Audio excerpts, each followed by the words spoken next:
Well, my husband said that the news said that we're going to have 50-mile-an-hour winds tonight. And I'm just waking up,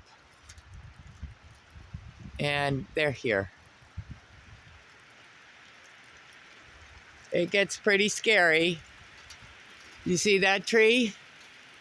That tree could bend all the way down in the wind.